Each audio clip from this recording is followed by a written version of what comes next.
Look up at the night sky this winter and find Orion. Not hard. It's one of the most recognizable constellations humans have ever named. Find the 3 belt stars. Now look up and slightly left. That reddish, pulsing, slightly unsettling point of light sitting in what would be Orion's shoulder, that's Betelgeuse. And I need you to really look at it. Because what a space telescope has just revealed about that star didn't just surprise astronomers. It forced them to throw out decades of assumptions and start over from scratch. This isn't clickbait. This isn't dramatized science. The people who spend their careers studying Betelgeuse, people with PhDs, people who have devoted their entire intellectual lives to understanding this one object, are genuinely reconsidering everything. Not because Earth is in danger. We're not. Not because a supernova is about to happen tomorrow. It isn't. But because in the last few years, and especially in 2025, one revelation after another has exposed just how little we actually understood about what we assumed was our most well-studied dying star. And when the most studied star in its death phase can surprise us this badly, that raises a question that goes far beyond astronomy. What else are we getting wrong? Let's start at the beginning, not with the drama of recent discoveries, but with the sheer physical absurdity of what Betelgeuse actually is. Because you can't appreciate how strange its recent behavior is without first grasping the almost offensive scale of the star itself. Betelgeuse formed roughly 10 million years ago. In cosmic time, that's recent. Our sun is 4.5 billion years old, making Betelgeuse a relatively young star. But that youth is deceptive because Betelgeuse was born massive. So massive that it burns through fuel at a rate that makes our sun look like someone left a candle burning in a warehouse. If you placed Betelgeuse at the center of our solar system, its outer atmosphere would swallow Mercury, Venus, Earth, Mars, the asteroid belt, Jupiter, and push well toward Saturn. We're not talking about a slightly bigger sun. We're talking about an object so enormous that roughly 400 million suns could fit inside its volume. 400 million. That number shouldn't make intuitive sense, and that's the point. A star that large burns hot and fast. Where our sun has roughly 5 billion years of fuel remaining, Betelgeuse at 10 million years old is already dying. It's a stellar giant in its final chapter. A red supergiant, swollen and unstable, slowly shedding mass into the space around it as it marches toward an inevitable and catastrophic end. For most of modern astronomical history, scientists understood Betelgeuse as a lone star doing this predictably, pulsating with regular rhythms, losing material at the edges, moving toward collapse on a timeline somewhere between thousands and hundreds of thousands of years. Uncomfortable uncertainty, sure, but manageable, watchable, modelable. There's also a strange emotional quality to the way Betelgeuse has been woven into human culture across centuries. Nearly every civilization with a sophisticated astronomical tradition noticed this particular star and felt something was different about it. The Egyptians tracked it. Arab astronomers named it. Betelgeuse derives from a phrase meaning roughly the hand of Orion. Greek mythology built constellations around the shape it anchored in the sky. Medieval European navigators used it to find their bearings at sea, and across all those cultures, across thousands of years of looking at the same point of red light, there was a consistent intuition. This star doesn't look like the others. This star looks like something burning through its last reserves, that collective human sense that Betelgeuse was somehow different, somehow urgent. It turns out that intuition was right. Even if the time scale of last reserves operates on scales, human brains aren't equipped to feel. Then came late 2019, and everything astronomers thought they had figured out began to unravel. In the final weeks of that year, Betelgeuse began to go dark. Not the subtle, predictable dimming it had shown before. This was a plunge. By February of 2020, the star had lost nearly 40% of its visible light. 40%. Betelgeuse, which normally ranks among the 10 brightest stars in the entire night sky, had dropped so dramatically that amateur astronomers around the world were noticing something was wrong just by looking up without any equipment. The astrophysics community went into overdrive. Observatories from Hawaii to Chile swung their instruments toward Orion. Scientists ran models, compared data, and asked the question that newspapers ran with for weeks. Was Betelgeuse about to explode? It didn't. But what happened instead was, scientifically speaking, arguably more interesting than a supernova would have been. As the data poured in, the picture that formed wasn't one of a core collapsing. It was something stranger. Betelgeuse had erupted. Not in the way a dying star is expected to, but in a way no one had observed before.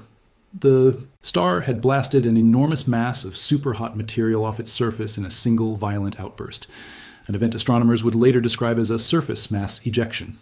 Now, our sun does something similar called a coronal mass ejection, where it blows off portions of its outer atmosphere.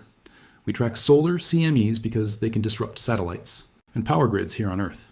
They're impressive in their own right. But Betelgeuse's 2019 surface mass ejection expelled approximately 400 billion times the material of a typical solar CME. Not 40 times, not 400 times, 400 billion times. That is a number that sits outside the range of human intuition entirely. The ejected material cooled as it expanded into space and condensed into solid dust, specifically silicon monoxide dust, that formed a dark shroud partially blocking the star's light from our perspective. That's what caused the great dimming. Not a dying core, not an imminent explosion. A stellar sneeze so violent it temporarily threw a veil across one of the brightest stars in the sky. Here's what nobody expected, though. After the great dimming, Betelgeuse didn't calm down. It didn't return to baseline behavior and settle back into its known patterns. Instead, it continued to behave erratically through 2021, 2022, 2023, and into the present. More surface eruptions, more asymmetric dust, clouds, more irregular pulsations. The star had crossed some kind of threshold and wasn't coming back from it. Each year that passed, the intensity of scientific scrutiny grew. And then, the most powerful scientific instrument ever constructed by human hands pointed its golden mirror at Betelgeuse. And everything changed again. The James Webb Space Telescope was not built for this. Its mission was the deep universe.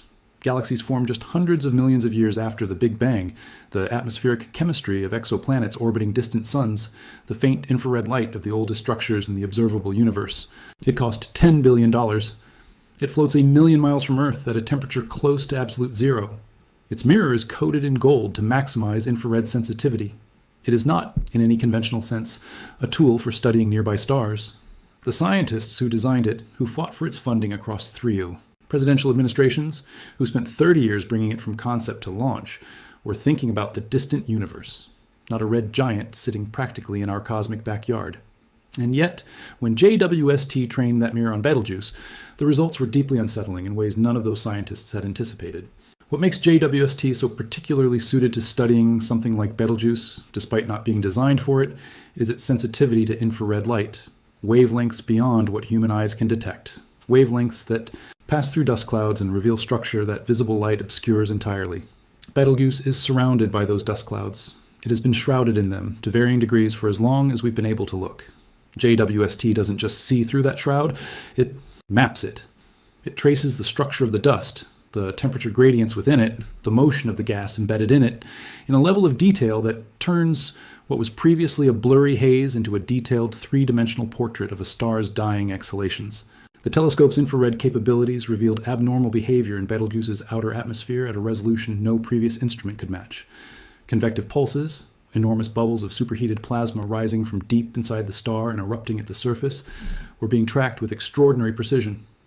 These convective cells are individually larger than the entire planet Earth. JWST's data showed them becoming more intense, more irregular, and more frequent over time. The stellar wind flowing outward from Betelgeuse's surface, the constant stream of gas and plasma bleeding into surrounding space, showed a complex, tangled, asymmetric structure that existing models of how red supergiants lose mass simply couldn't account for. Then there were the dust clouds.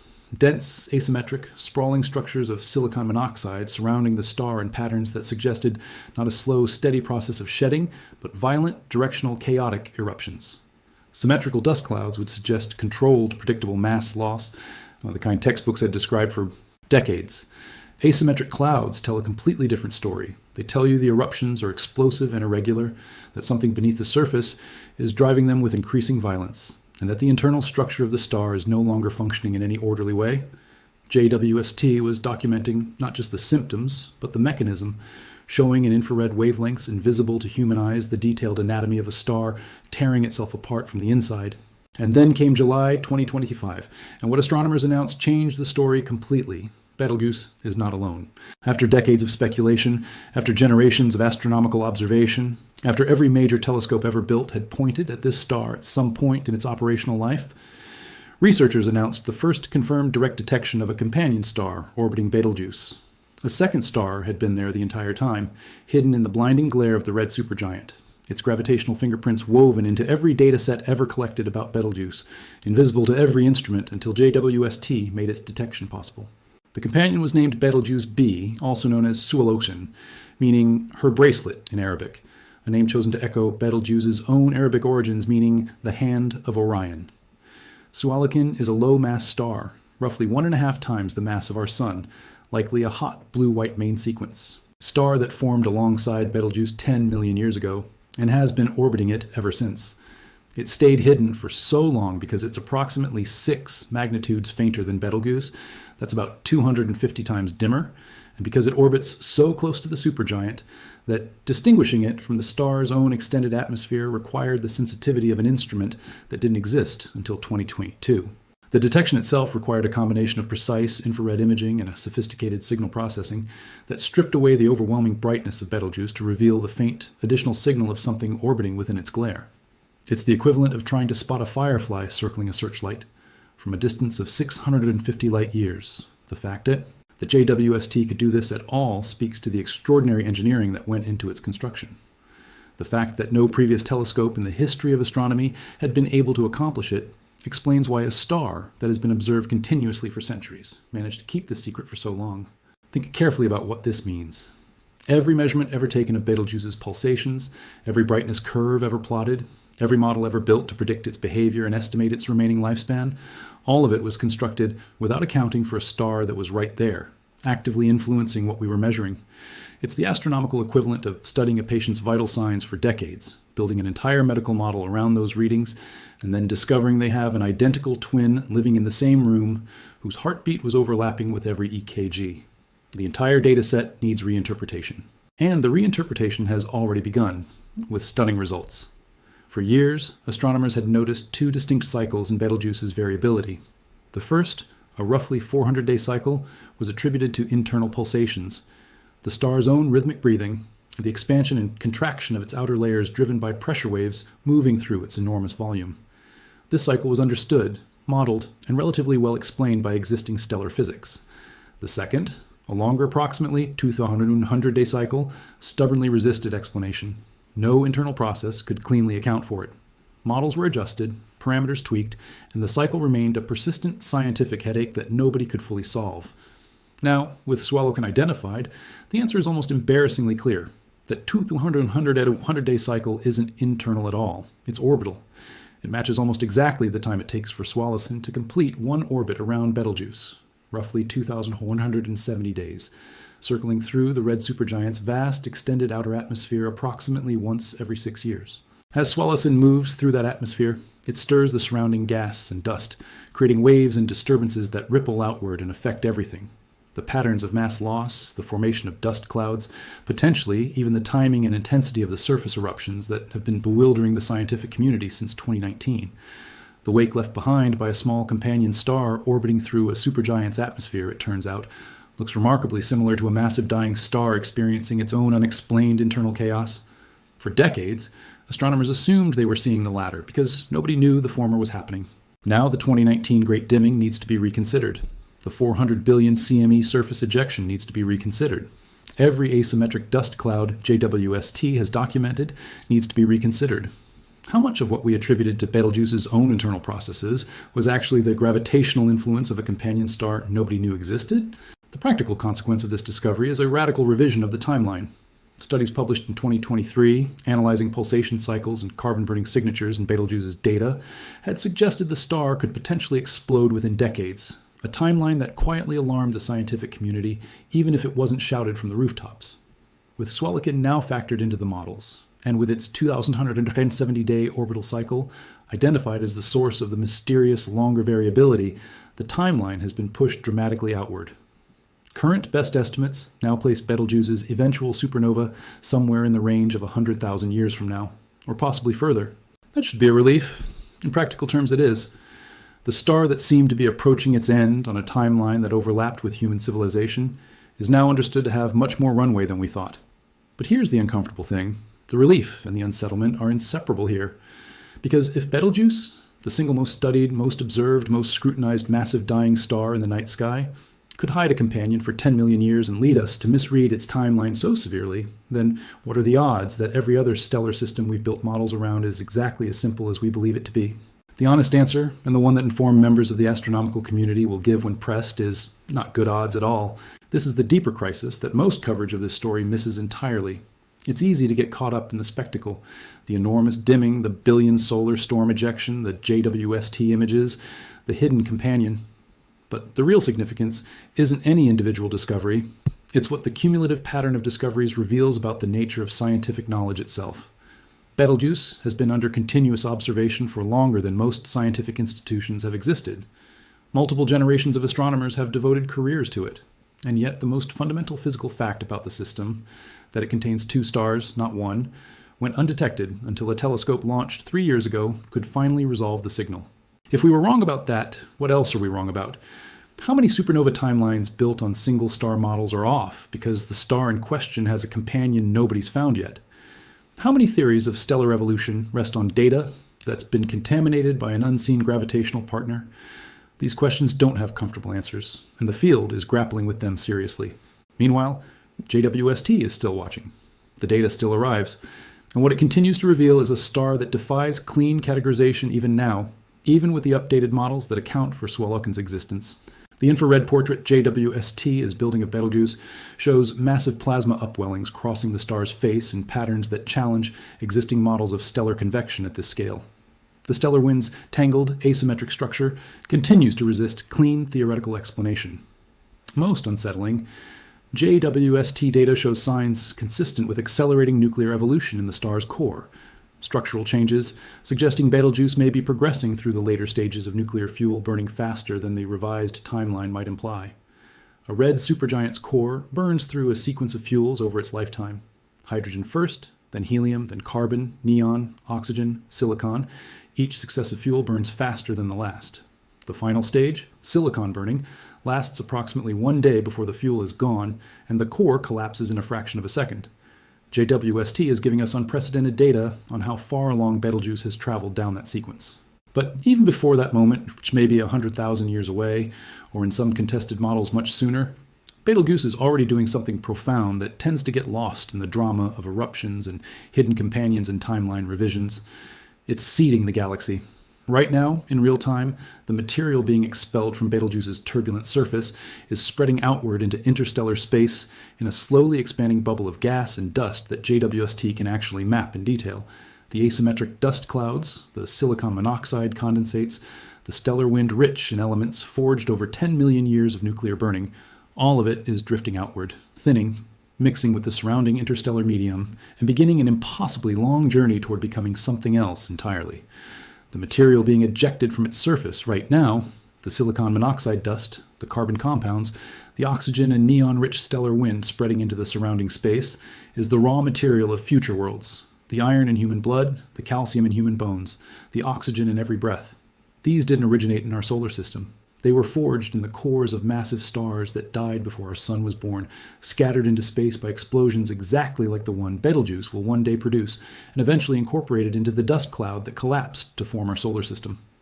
Betelgeuse is doing that now, for some future system that doesn't exist yet, for stars and planets and possibly living things that won't exist for millions of years. JWST is watching that process in real time. The same infrared light that reveals the chaos inside a dying star also reveals the first chapters of a creation story that will unfold long after every human institution currently in existence has become archaeology. That's the long view, the cosmic view. But the immediate view, what JWST is actually showing us right now in the data flowing down from a golden mirror floating 1 million miles from Earth, that view is strange and unsettling in a way that doesn't require cosmic timescales to appreciate. 10 years ago, Betelgeuse was understood as a large, single, pulsating red supergiant with roughly predictable behavior and a rough timeline for eventual explosion. Today, it is understood as a binary system, a massive red supergiant in constant gravitational interaction with a companion star that evaded detection for 10 million years and the entirety of human astronomical history. It is surrounded by asymmetric clouds of silicon monoxide dust produced by surface eruptions of unimaginable violence. It is undergoing accelerating internal nuclear evolution whose exact pace remains genuinely uncertain. It is displaying patterns of instability that defy clean explanation even in models built around the most advanced telescope ever constructed, and the most comprehensive data set ever assembled on any single stellar object. The more JWST looks, the more questions replace the answers. Every layer of understanding peeled back reveals another layer of complexity underneath. That's not a failure. That's what real science looks like when it confronts a reality more intricate than the frameworks built to describe it. And there's something important to sit with in that pattern, not just as astronomy, but as a lesson in the nature of knowledge itself. Betelgeuse is the best-studied massive dying star in the observable universe. It has been watched by human eyes for all of recorded history, tracked by instruments for over a century, and subjected to the most sophisticated analysis ever applied to an astronomical object. And it still managed to hide an entire star from us. It still managed to send us toward wildly incorrect conclusions about its timeline. It still continues to produce behavior that current models cannot cleanly account for. The universe, in other words, is consistently stranger, more complex, and more interconnected than our best current understanding. That's not a reason for despair. It's actually the most exciting thing about science, the guarantee that the real thing is always richer than the model. But it does require a particular kind of intellectual humility to reckon with honestly. The confidence with which we describe stellar systems, the certainty embedded in terms like "we know" and scientists have established. The confidence deserves to be calibrated carefully against the history of how often those statements have needed to be revised. Somewhere in the constellation of Orion, 650 light-years from wherever you're watching this, a star is in the most turbulent phase of its existence.